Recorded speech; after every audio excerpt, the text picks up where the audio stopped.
আজকে চলেছি জয়দেব কেন্দ্রীয় মেলা 2025।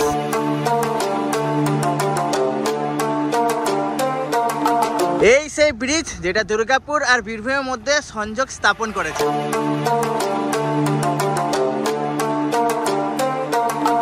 ওই দিকটা ছিল দুর্গাপুর, এবারে আমি ঠিক টোলটা পেরোলেই আমি ঢুকে যাব এবারে বীরভূমে।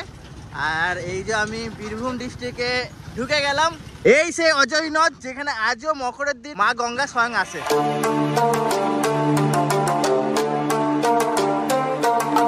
এই জায়গাতে থাকে মকরের সময় হাজার হাজার মানুষের ভিড়।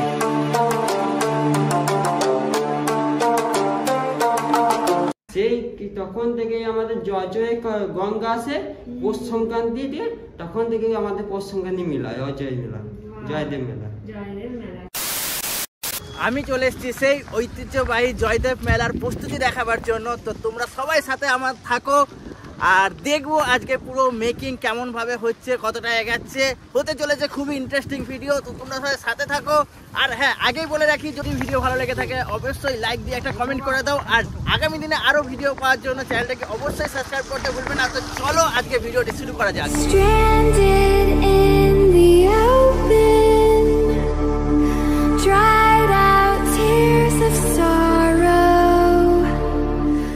গুড মর্নিং গাইস, তোমরা সবাই জানো আর কিছুদিনের মধ্যে আমাদের জয়দেব মেলা বসতে চলেছে, তো সেটারই প্রস্তুতি নিয়ে এসেছি। আর এখন আমি সেই জায়গায় আছি, কেমন কি প্রস্তুতি হচ্ছে সব কিছু তোমাদেরকে দেখাবো আজকের ভিডিওতে। আর আমি এখন আপাতত এই ব্রিজটা দিয়ে পেরিয়ে যাচ্ছি, যেটা দুর্গাপুর থেকে বীরভূমকে সংযোগ করেছে সেই ব্রিজ দিয়ে। আর এটা পার্মানেন্ট ব্রিজ নয়, এটা থাকে মানে হচ্ছে বীরভূমের এলাকাবাসীরা এই ব্রিজটা বানায় যাতে মানুষ যাওয়া আসা করতে পারে। এর আরেকটা ব্রিজ ওইখানে তৈরি হচ্ছে, যেটা আশা করি 2025-এই উদ্বোধন হয়ে যাবে। আর আপাতত এই ব্রিজটা দিয়ে এখন পেরিয়ে যাচ্ছি ওপারে। ওপারে বসে প্রচুর মেলা। আর আমি এখন এইখান থেকে বাসের স্ট্রাকচার দেখতে পাচ্ছি আর তোমাদেরকেও দেখাবো। চলো সাথে থাকো, আমি ফটাফট ব্রিজটা পেরিয়ে যাই। এই সেই ঘাট তৈরি করা হচ্ছে যেখানে মকরের দিন হাজার হাজার পুণ্যার্থীরা এসে মকর স্নান করে। ওই দিকটা ছিল দুর্গাপুর, এবারে আমি ঠিক এই জায়গার টোলটা পেরোলেই আমি ঢুকে যাব এবারে বীরভূমে। আর এই যে আমি বীরভূম ডিস্ট্রিক্টে ঢুকে গেলাম। আর ঢুকেই আমি এইখানে দেখতে পাচ্ছি সামনে এইগুলো যত দেখতে পাচ্ছি এগুলো সব আখাড়া বসবে। বেসিক্যালি মেলার বা দিকটা হয় পুরো আখাড়া, মানে এইখানে আপনারা এসে অনায়াসে রাত কাটাতে পারেন, খাবার খেতে পারেন, একদম কোনো টাকা পয়সা লাগে না, অনেকগুলো আখাড়া বসে। আর আরেকটা হ্যাঁ, যদি কারোর মনে হয় কোনো কিছু দান দেবো তাহলে আপনারা অনিহারে এইখানে দিতে পারেন দান। আর মেলার এই যে ডান দিকটা, এই দিকটা পুরোটাই বসে মেলা, প্লাস আমার ওইখানে যে সামনে রোডটা যাচ্ছে ওই রোডেও বসে। আর এই দিকটা পুরো মেলা, আরও নাগরদোলাও বসে, যেগুলো এখন বসছে, এখনও মেলা একটু টাইম আছে সেজন্য এখনও বসেনি। কিন্তু বাসের এই যে এই খাঁচাগুলো দেখতে পাচ্ছি এইগুলো সব। আর এইখানে আমাদের ম্যাডাম লাইভ করছে, যেটা আমাদের দুর্গাপুর টাইমসে। চলো আমার এই ভিডিওটা তো পরে আসবে, এইটা লাইভটা অলরেডি এখন চলছে আমাদের। আর যারা আমার এই চ্যানেলটা নতুন দেখছো তারা অবশ্যই আমাদের আরেকটা চ্যানেল আছে দুর্গাপুর টাইমস, ওটা ইউটিউবেও আছে, ফেসবুকেও আছে, গিয়ে সাবস্ক্রাইব করো, ফলো করো। আর ইনস্টাতেও আছে, ফলো করতে পারো। দারুণ দারুণ দুর্গাপুরের প্রতিটা খবর তোমরা জানতে পারবে। আর চলো আগে দেখি, আগে গিয়ে আরও দেখাচ্ছি তোমাদের। মকরের দিন এই রাস্তাতে প্রায় লক্ষাধিক মানুষের ভিড় থাকে, যেখানে একটা পিন ফেলারও জায়গা থাকে না। এই সেই আখাড়ার জায়গা যেখানে আপনারা এসে রাত কাটাতে পারেন আর ফ্রিতে খাওয়া দাওয়া করতে পারেন। এইখান থেকে শুরু। ওই আখাড়ার জায়গা দেখানোর পরে এবার আমরা সোজা এন্ট্রি নিচ্ছি মেলার জায়গাতে। আপাতত এখন অবধি মেলার সেরকম কিছু আসেনি, শুধু স্ট্রাকচারগুলো বসছে।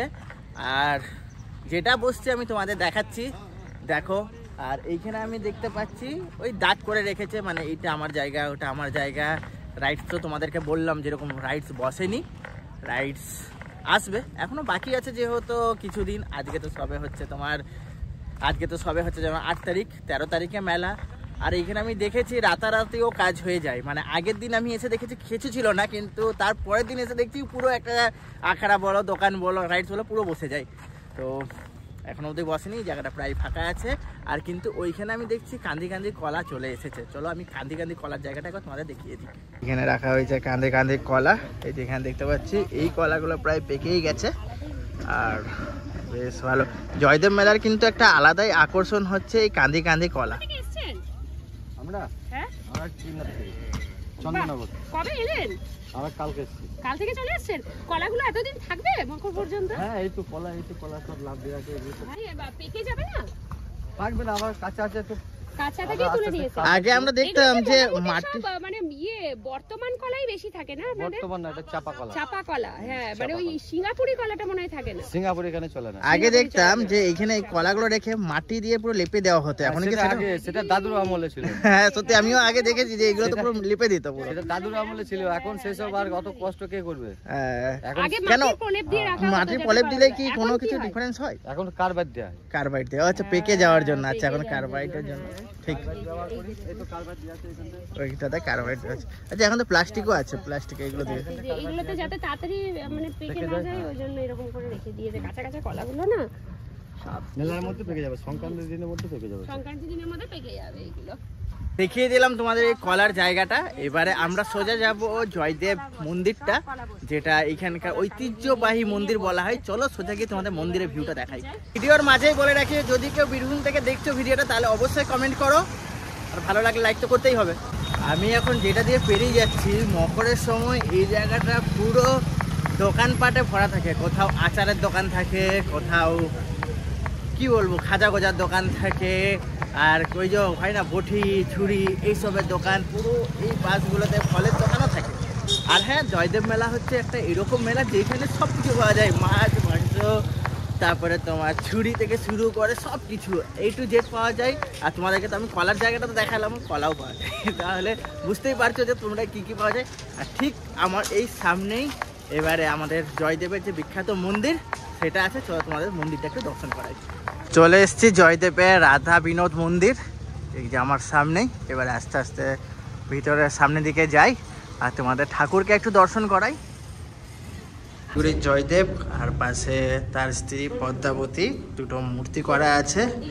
আর এখানে ইয়াং পূজারি, একদম বাচ্চা ছেলে। তোমার বয়স কত?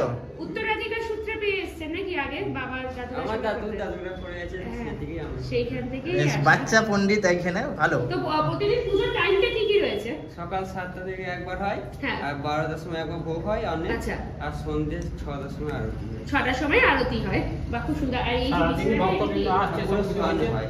এটা কি রাত্রেবেলা শোয়ানো হয় ঠাকুরকে প্রত্যেক দিন? আচ্ছা, তো এই যে মন্দিরটা, এইটাতেই বলে নাকি কবি জয়দেবের বাড়িও ছিল, তো এটা কি বাড়ি ছিল? তালপাতা কুটির ছিল। আচ্ছা। তালপাতা কুটিরের পর আপনি বাইরে বোধটা বললেন, হ্যাঁ। রাজা কীর্তিমচাঁদ বাহাদুর রানীমার আদেশে বর্ধমানে উনি এই মন্দির তৈরি করেন। ওই তালপাতা বাড়ির পরে মানে উপরে এই বাড়ি মন্দির তৈরি করেন। তারপর জয়দেব, যখন জয়দেব তো পরাশর জয়দেব ছিলেন লক্ষণ সেনের সভাকবি জয়দেব ছিলেন, সভাপতি বাড়ি ছিলেন পুরী জগন্নাথ হয়ে গেলে। আচ্ছা। ওইখানে জয়দেবের বিয়ে হয়েছিল। তারপর বিবাহের পর এখানে এসে গীতগন্ধ রচনা করতে ধরেছিলেন। রচনা করতে করতে সব লেখা হয়ে গেছিল। ওই নিচে মন্ডম দেখিবত পল্লব মুদারম লেখা রয়েছে। ওই লাইনটা আপনার শ্রীকৃষ্ণ ভগবান নিজের হস্তে লিখে গেছিলেন, দেখিবত পল্লব মুদারম।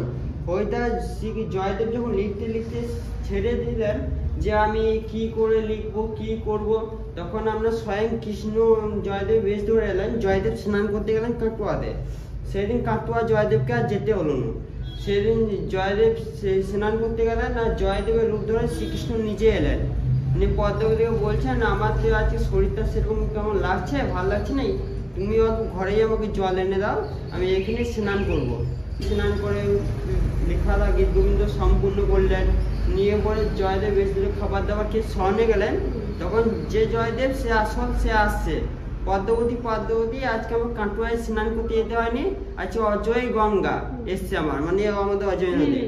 সেই অজয় নিয়ে জয়দেব এসে বলছে, তুমি আমার আগে খাবার খেয়েছো, আমার প্রভুর সেবা হলো না, এই কেমন তুমি স্ত্রী? তখন পদ্মাবতী বলে, এখনই তো আপনি খেয়ে শয়নে গেলেন, তাহলে কি আপনি আমার সঙ্গে ছলনা করছেন? তখন বলে যে না, আমি ছলনা করিনি, তাহলে আমার নিয়ে পদ্মাবতী বললে তাহলে গীত গোবিন্দ খাতা দেখুন এখনই তো আপনি লিখলেন নিচে হস্তে নিয়ে যখন লিখে জয়দেব বলে এটা আমার লেখা হতে পারে না, স্বয়ং কৃষ্ণ আমার রূপ বেশে এসে লিখে গেছেন। সেই তখন থেকে আমাদের জয় গঙ্গা আসে পৌষ সংক্রান্তি দিয়ে, তখন থেকে আমাদের পৌষ সংক্রান্তি মেলা অজয় মেলা, জয়দেব মেলা। তাহলে জয়দেবের কাহিনী, তাহলে শ্রীগুরু জয়দেবের কাহিনীটা আমরা এখানের পুরোহিত মশাইয়ের কাছে জানতে পারলাম যে কিভাবে হয়েছিল আর কিভাবে কেন এই মকর সংক্রান্তির মেলাটা বসে সেটাও জানতে পারলাম। তাহলে এই ছিল আজকের ভিডিও, তোমাদের জয়দেব মেলার মেকিং দেখালাম, এখানে মন্দির ঘোরালাম, পুরো স্টোরিটা বললাম কেন জয়দেব মেলার, সব নিয়ে আজকের ভিডিওটা কেমন লেগেছে সেটা অবশ্যই তোমরা কমেন্ট করো। আর ভিডিও ভালো লাগলে লাইক করে দাও, আর এরকমই আগামী দিনে আরও ভিডিও পাওয়ার জন্য চ্যানেলটাকে সাবস্ক্রাইব করতে ভুলবে না। তো এখনকার মতো টাটা, আবারও দেখাবে নেক্সট ভিডিওটা।